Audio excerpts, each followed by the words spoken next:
Lucas capítulo 9, versículos 57 ao 61. Eu vou ler e toda a igreja assim acompanha.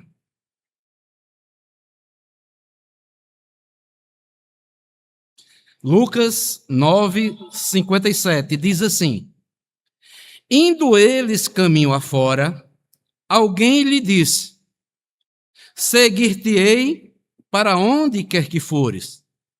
Mas Jesus lhe respondeu: As raposas têm seus covis, e as aves dos céus ninhos, mas o Filho do Homem não tem onde reclinar a cabeça. A outro disse Jesus: Segue-me. Ele, porém, respondeu: Permite-me ir primeiro sepultar meu pai. Mas Jesus insistiu: Deixa aos mortos o sepultar os seus próprios mortos. Tu, porém, vai e prega o reino de Deus. Outro lhe disse: Seguir-te-ei, Senhor, mas deixa-me primeiro despedir-me dos de casa.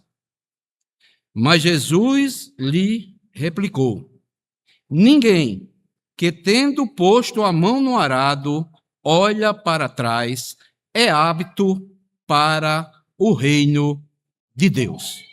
Podeis sentar, amados.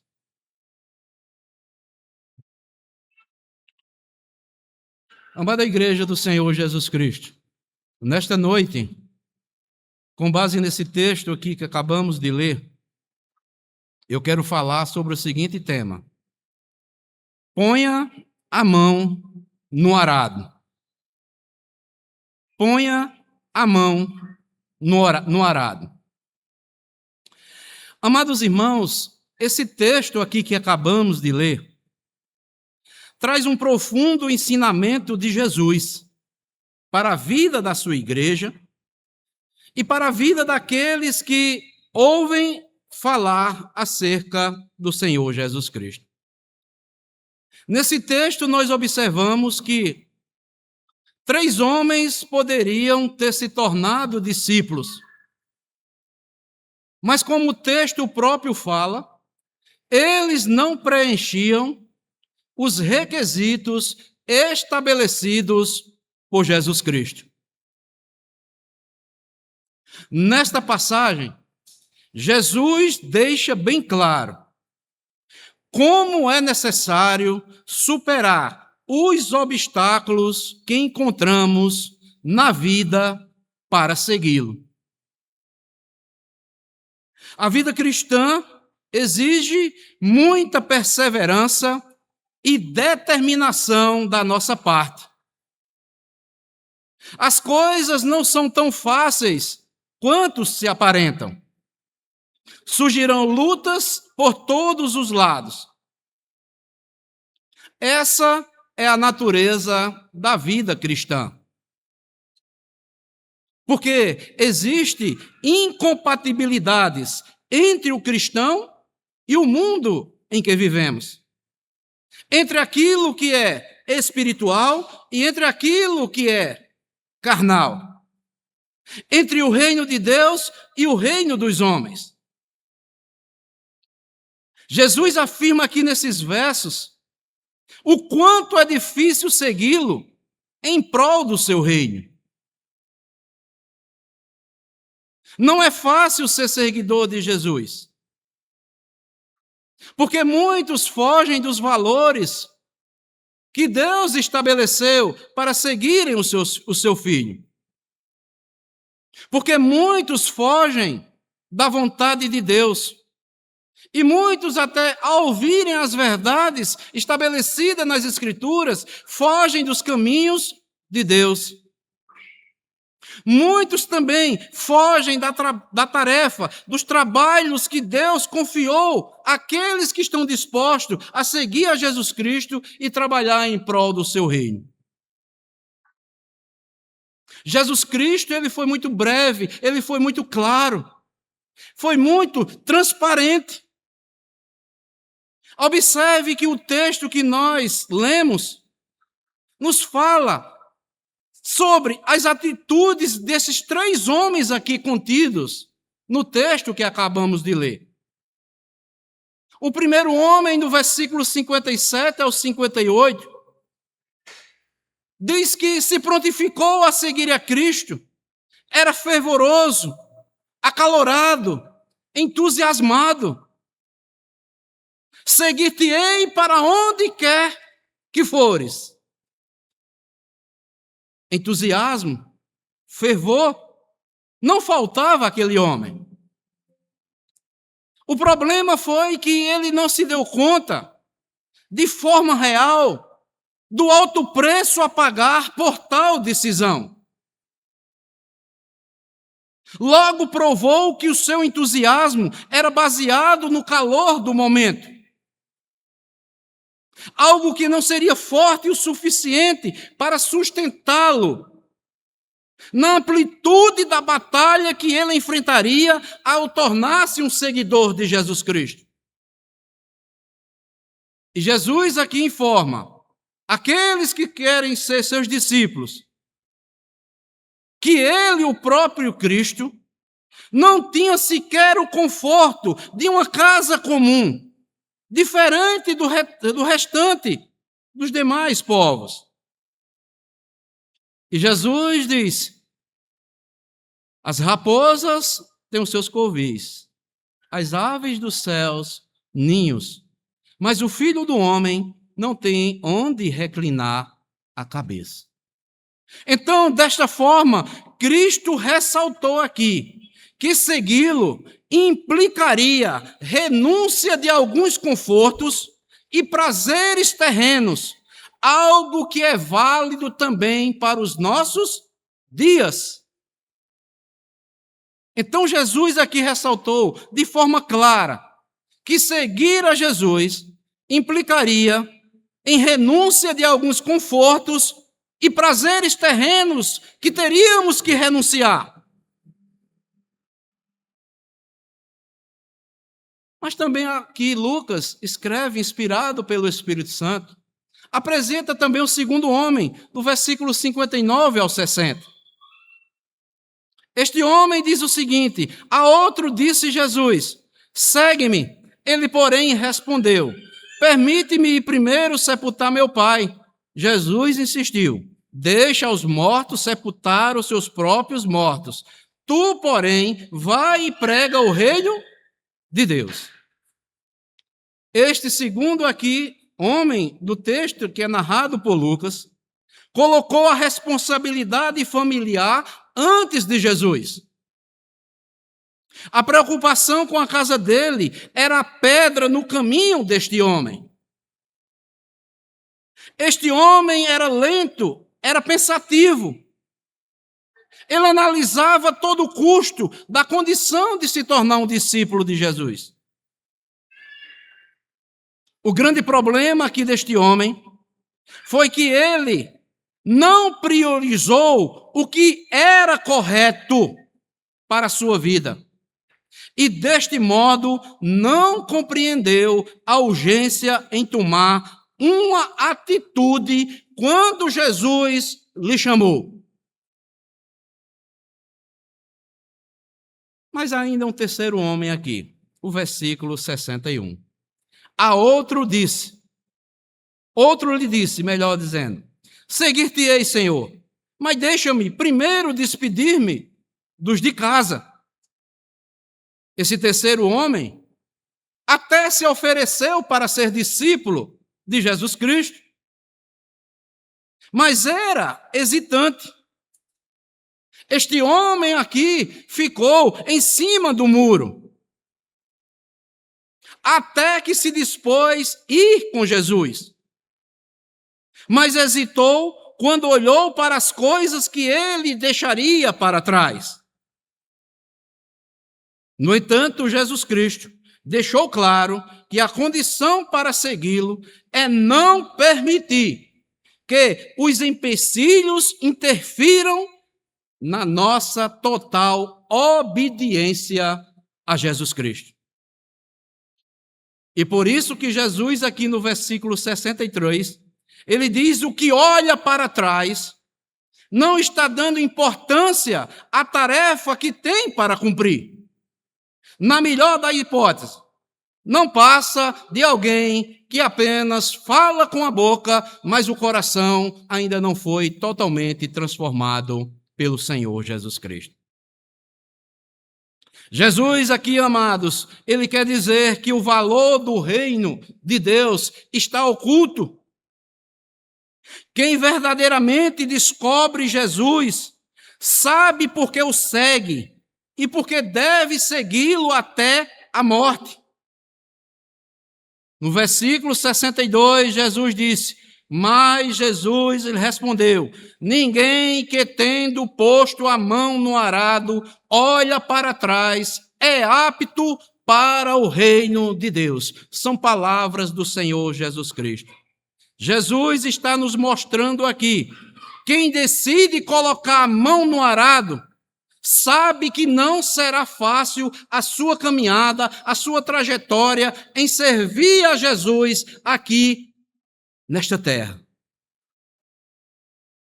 E aqui nesta passagem, Jesus ensina algo muito importante para a minha vida, para a sua, para todos nós que já somos cristãos e para aqueles ainda que não tomaram a decisão para seguir a Cristo. O que Jesus quer nos ensinar com essa passagem bíblica? Eu quero refletir sobre a importância de 3 princípios que Jesus fala para mim e para você. Se você quer ser um discípulo de Jesus, se você já é um discípulo de Jesus, que tomemos estes 3 princípios para as nossas vidas. E qual é o primeiro princípio aqui estabelecido? Em primeiro lugar, muito trabalho ainda para ser feito. Aqui no início do versículo 62, Jesus replicou aqueles 3 homens que se desculparam, colocando empecilhos. Talvez eles pensassem que Jesus entenderia os pensamentos dele.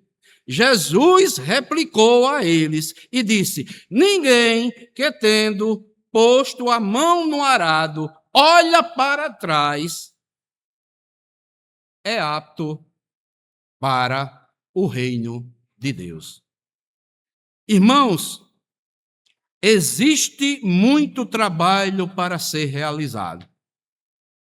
Jesus usa aqui um instrumento para nos mostrar que o trabalho precisa ser feito. Quem põe a mão no arado tem que trabalhar. O arado é um instrumento de trabalho. Não é um instrumento fácil para manusear ou conduzir. Jesus viveu em um mundo agrícola e pôde presenciar o duro trabalho de arar a terra. Jesus faz essa comparação para quem quer segui-lo e ser cidadão do reino de Deus. Então, amados, aprendamos uma verdade aqui. No reino de Deus, o trabalho é interminável. Nada é fácil. Então, ser cristão sem trabalho não condiz com os ensinamentos do Senhor Jesus Cristo. Vou repetir. No reino de Deus, o trabalho é interminável. Nada é fácil. Então, ser cristão sem trabalho não condiz com o ensinamento do Senhor Jesus Cristo. É preciso disposição, é preciso coragem para enfrentar a dureza das pedras que encontraremos no caminho. Há muito o que fazer. Não existe evangelho sem trabalho. Não existe evangelho nem vida cristã para os ociosos.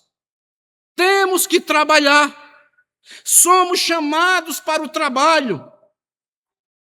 Quem tem posto a mão no arado deve ter consciência que o arado está em movimento e os campos precisam ser semeados.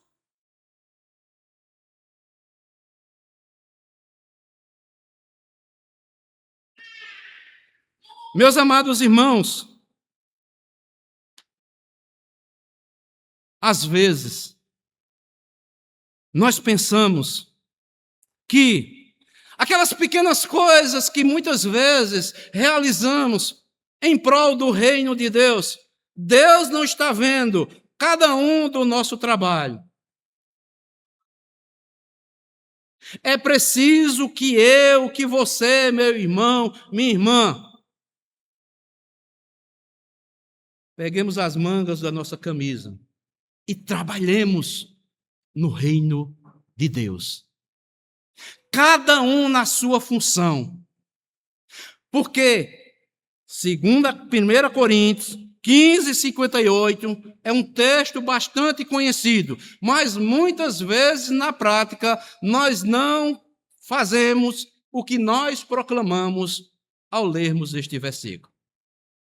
Portanto, meus amados irmãos, sede firmes e inabaláveis e sempre abundantes na obra do Senhor, sabendo que o vosso trabalho no Senhor não é vão.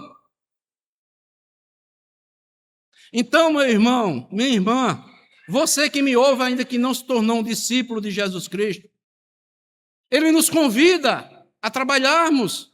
Há muito o que fazer na sua seara, em prol do reino do nosso Senhor e Salvador Jesus Cristo. E aquilo que fizermos, Deus não esquecerá jamais daquilo que fizermos em prol do seu reino. Abra um texto aí, amados irmãos. Hebreus, capítulo 6.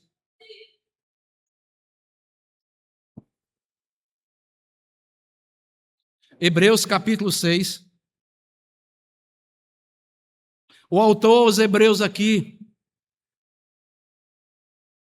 está estimulando aqueles cristãos hebreus convertidos ao cristianismo para que continuassem firmes, trabalhando em prol da obra do Senhor. Hebreus 6, versículo 9 ao versículo 12. Veja o que é que o autor aos Hebreus diz. Quanto a vós outros, Hebreus 6, 9 a 12. Quanto a vós outros, todavia, ó amados, estamos persuadidos das coisas que são melhores e pertencentes à salvação. Ainda que falamos desta maneira, porque Deus não é injusto para ficar esquecido do vosso trabalho e do amor que evidenciaste para com o seu nome, pois servistes e ainda servis aos santos. Desejamos, porém, continue cada um de vós mostrando até ao fim a mesma diligência para a plena certeza da esperança, para que não vos torneis o quê? Indolentes, mas imitadores daqueles que, pela fé e pela longanimidade, herdam as promessas. Meus amados irmãos, ouçamos aquilo que Deus fala comigo e fala com você nesta noite. Como eu falei, amados, o arado está em movimento. Temos que continuar. Não podemos parar.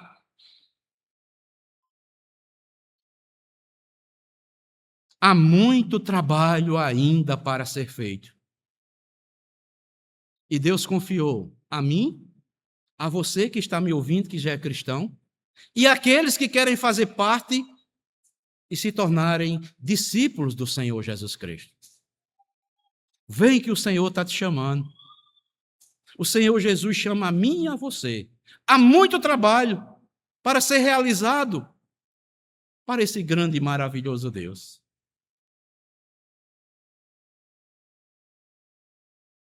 É maravilhoso, amados, trabalharmos para o Senhor. É algo que você não pode ser visto pelos homens, mas é algo que preenche, faz bem para a nossa alma. Porque o nosso Deus, o nosso Senhor, o nosso Salvador, cabe a mim e a você obedecê-lo, conforme ele nos ensina na sua palavra. Então, este é o primeiro princípio aqui estabelecido por Jesus Cristo, que ele quer falar a mim e a você nesta noite, como discípulos do Senhor Jesus Cristo. Existe muito trabalho para ser feito. Mas existe um segundo princípio aqui que eu quero destacar. É que nós devemos estabelecer metas definidas e cumpri-las. Vou repetir. Em segundo lugar, devemos estabelecer metas bem definidas e cumpri-las. Está escrito na palavra de Deus. Filipenses capítulo 3, versículo 13. Prossigo para o alvo, para o prêmio soberano na vocação de Deus em Cristo Jesus. Quem escreveu essas palavras aqui foi Paulo, inspirado pelo Espírito Santo. Então, quem está disposto a pôr a mão no arado, sabe que precisa de muita atenção no trabalho, não pode se distrair. É preciso fixar metas, alvos, para nos guiar e atingirmos estas metas. Na vida cristã, quem vive sem meta não chegará a lugar algum. Não tem propósito, se torna sem sentido dentro do reino. Eu e você, irmãos, como igreja do Senhor Jesus Cristo, como fazemos parte desta igreja, nós precisamos estabelecer metas bem definidas e cumpri-las. Por quê? Muitos cristãos deixam de viver uma vida olhando para o alvo, que é o Senhor Jesus Cristo.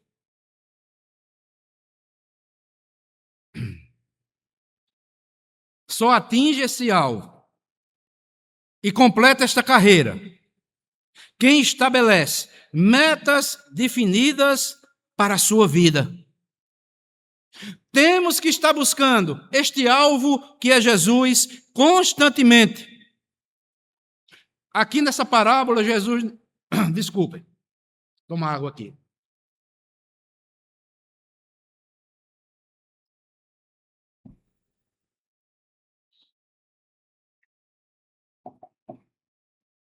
Meus irmãos, Jesus aqui nesta parábola, ele traz a figura agrícola. E Jesus nos ensina que assim como o agricultor fixa no alvo para colher no futuro, assim também devemos nós como cristãos. Jesus deixa bem claro, olhar para trás nos leva ao fracasso e desvia a nossa meta. Um dos maiores desafios hoje é estabelecer metas em Cristo e lutarmos para atingirmos estas metas. Temos exemplos na Bíblia, amados, de pessoas que não tinham metas e não acabaram bem. Por exemplo, Saul. Saul foi um rei sem propósito. Teve o seu reinado fracassado. Podemos ver um homem, como a Bíblia diz, cheio da unção do Senhor. Este homem era Sansão. Terminou os seus dias como um cavalo, virando pedras no moinho, porque não tinha propósito, não tinha metas para atingir na sua vida diante de Deus. Podemos ver até Judas Iscariotes. Viveu com Jesus, esteve com Jesus, teve o seu melhor pastor, que foi Jesus, mas não aprendeu nada com Jesus. Vendeu por 30 moedas. Então, amados, não existe desculpas para mim e para você. Não devemos colocar culpa nos outros. Devemos estabelecer metas para as nossas vidas e cumpri-las.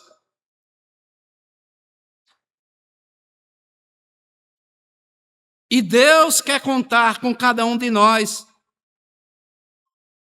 Todavia, para que isso aconteça, é necessário estarmos sempre renovando as nossas metas a cada dia, para não cairmos no erro de olharmos para trás.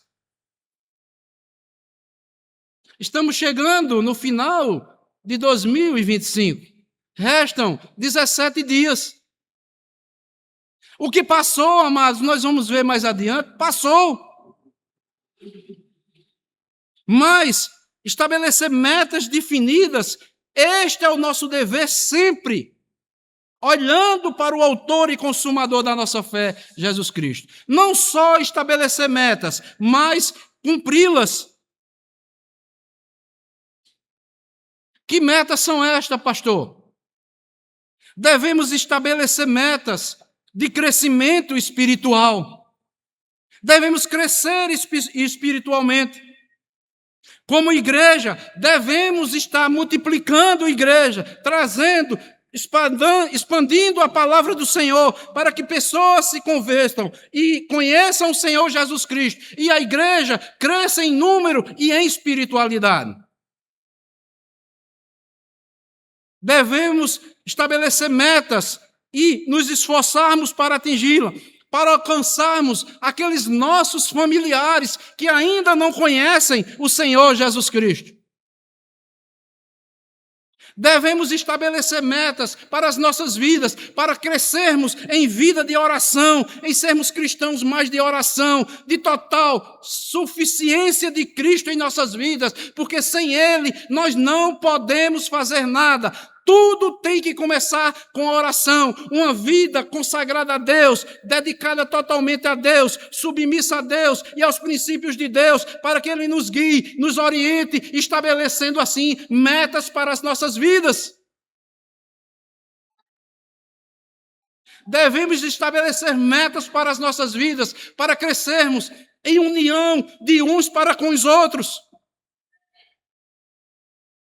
Temos que nos unir como um só corpo em Cristo Jesus. Metas também para crescermos na aliança que Deus fez conosco. Devemos, amados, fixar nossas metas em Deus. Vamos pedir forças a Deus. Vamos pedir graças a Deus, para que possamos chegar ao alvo estabelecido pelo Senhor para a minha vida e para a sua vida. E cada um de nós, individualmente, temos este dever. Então aqui Jesus, nessa passagem bíblica, como discípulos do Senhor Jesus Cristo, primeiro nós vimos, há muito trabalho para ser feito. Segundo, precisamos estabelecer metas bem definidas e cumpri-las, não apenas estabelecer as metas, mas nos esforçarmos para cumprir todas estas metas. Mas em terceiro e último princípio, não olhar para o que já foi feito, mas olhar para o que está por fazer. Paulo também escrevendo aos Filipenses, capítulo 3, versículo 14, diz: Irmãos, Quanto a mim, não julgo havê-lo alcançado. Mas uma coisa faço, esquecendo-me das coisas que para trás ficam e avançando para as que estão diante de mim.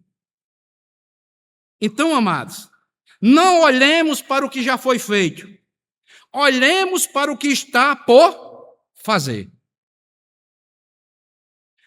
Paulo não podia apagar o passado da sua memória.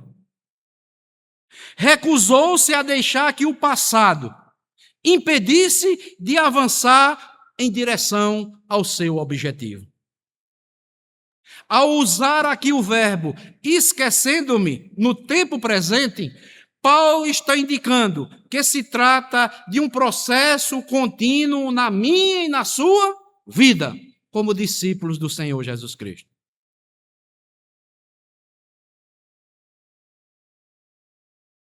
Não podemos nos apoiar no passado. E Paulo procurou fazer isso. Ele queria esquecer tudo, para que não se apoiasse no passado, nos êxitos que Cristo já lhe concedera em toda a sua vida, mas que ele continuasse trabalhando para o Senhor, para o que estava ainda para fazer. Porque às vezes, amados, podemos ficar acomodados. Eu já fiz tanto isto para a obra de Deus. Eu já realizei tanto isso. Eu já fiz isso. Eu já fiz aquilo. Jesus não quer saber disso. Ele quer saber que o arado está em movimento, que devemos continuar trabalhando. Não ficarmos olhando para trás para aquilo que já foi feito, mas olharmos para o que está por fazer. Aqui, amados, no reino de Deus, eu vou usar uma palavra cotidiana. Não há lugar para aposentados. Não, eu já fiz demais, eu já estou aposentado. Não. A missão só terá o fim com a volta do Senhor Jesus Cristo, ou Ele lhe chamando pela morte. Quando olharmos para o que já foi feito, não podemos nos acomodar, porém devemos alargar a visão e sempre avançar. Nunca descansar, nunca se acomodar. Porque temos um costume de o quê? Eu já estou cansado demais na obra do Senhor. Já me cansei. Aí se acomoda. Aí você pode estar perguntando, mas pastor, eu mereço um descanso. Quer dizer que nós vamos trabalhar toda a vida aqui em prol do reino de Deus? Sim. Não vou descansar nunca? Eu respondo, vamos descansar, já podemos descansar, iremos descansar sim, quando estivermos com a nossa vida na presença do Senhor, em consagração a Ele, aí sim, aí Jesus vai dar descanso para a minha alma e para a sua alma. Mas enquanto estivermos aqui, não podemos largar a mão do arado. Temos que continuar, o processo continua, ainda há muito o que fazer. Não adianta olhar para trás e olhar o que já foi feito. Porque se os irmãos do passado que pregaram para nós tivessem feito isso, o Evangelho não tinha chegado na minha vida e na sua vida. Precisamos continuar.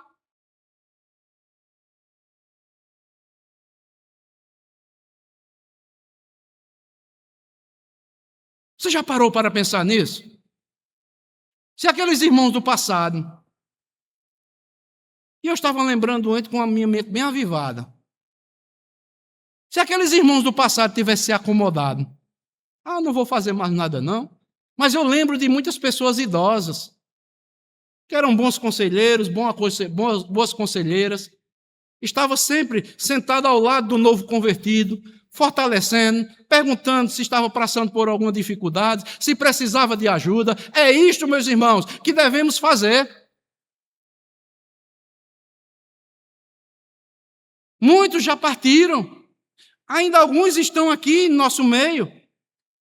Não podemos nos acomodar olhando para o que já foi feito.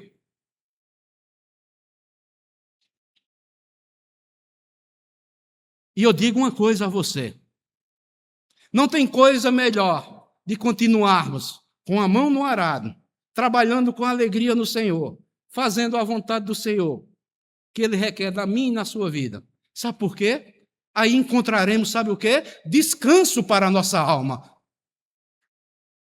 Vamos ficar alegres, com a consciência tranquila, que estamos trabalhando, estamos fazendo com o nosso dever que o Senhor entregou na minha e nas suas mãos. Mas, meus irmãos, minhas irmãs, um conselho que eu dou como pastor: não se acomode, não queira tirar férias no reino de Deus. No reino de Deus não há férias para deixar de trabalhar na seara do Senhor. Descanso Jesus Cristo já nos dá todos os dias. Ele é a nossa paz. Ele é o descanso da nossa alma. Quando temos a consciência: eu estou com você, meu filho. Eu estou com você, minha filha. Não pare, continue. Eu estou vendo seu esforço. Muitos não reconhecem, mas eu estou vendo. Não desista, não fique desestimulado. Continue a fazer, porque eu estou com você. Isto é gratificante para a alma de um cristão que está em consagração a Deus. E Deus dá descanso à alma dele e diz: não pare, filho meu. Não pare, filha minha. Continue.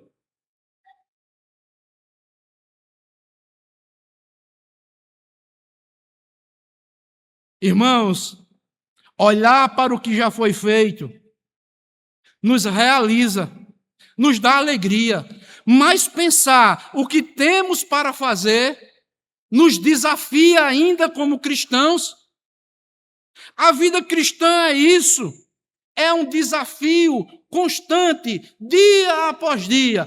Basta o seu dia, o seu próprio mal, disse o Senhor Jesus Cristo, mas não podemos parar. Temos que continuar, temos que orar, temos que buscar ao Senhor, temos que pregar o Evangelho, temos que interceder uns pelos outros, buscando união, vida, consagração de uns para com os outros.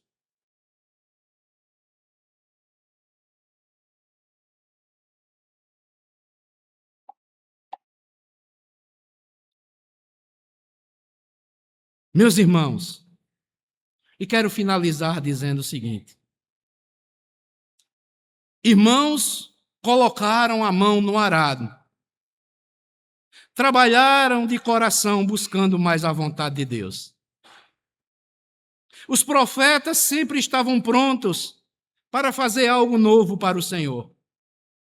Os apóstolos, como vimos o exemplo de Paulo, também tinha sempre uma tarefa a cumprir em prol do reino de Deus. Também Jesus não olhava para o que tinha feito, mas olhava para o que teria que fazer em nosso favor lá na cruz do Calvário.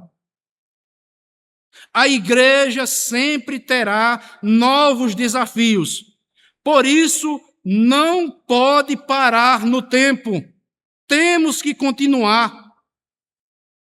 O que precisa ficar claro é que temos ainda muitos por fazer. É bom firmar bem a mão no arado e não olharmos para trás. Porque Deus conta comigo e com você. Fomos chamados a colocar a mão no arado. E quem coloca a mão no arado, o arado é um instrumento de trabalho. Tem que estar sempre em movimento. Eu pergunto a você, nesta noite, para finalizar: qual a sua resposta? Você está disposto a continuar com a mão no arado? E se você parou, você continuar, volte e põe a mão no arado. E se você ainda não colocou, vá até Jesus. Se torne um discípulo de Jesus.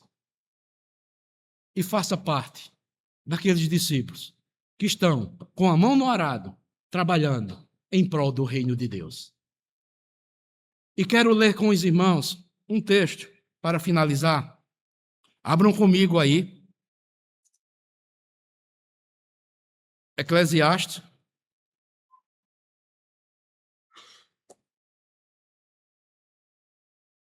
Eclesiastes,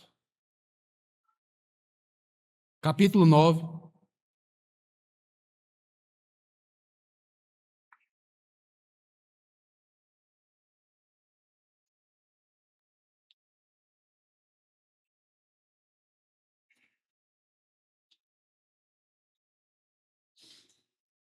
Aplique esse versículo para você. Eu já apliquei para a minha vida. É Deus falando comigo e com você. Eclesiastes 9, versículo 10.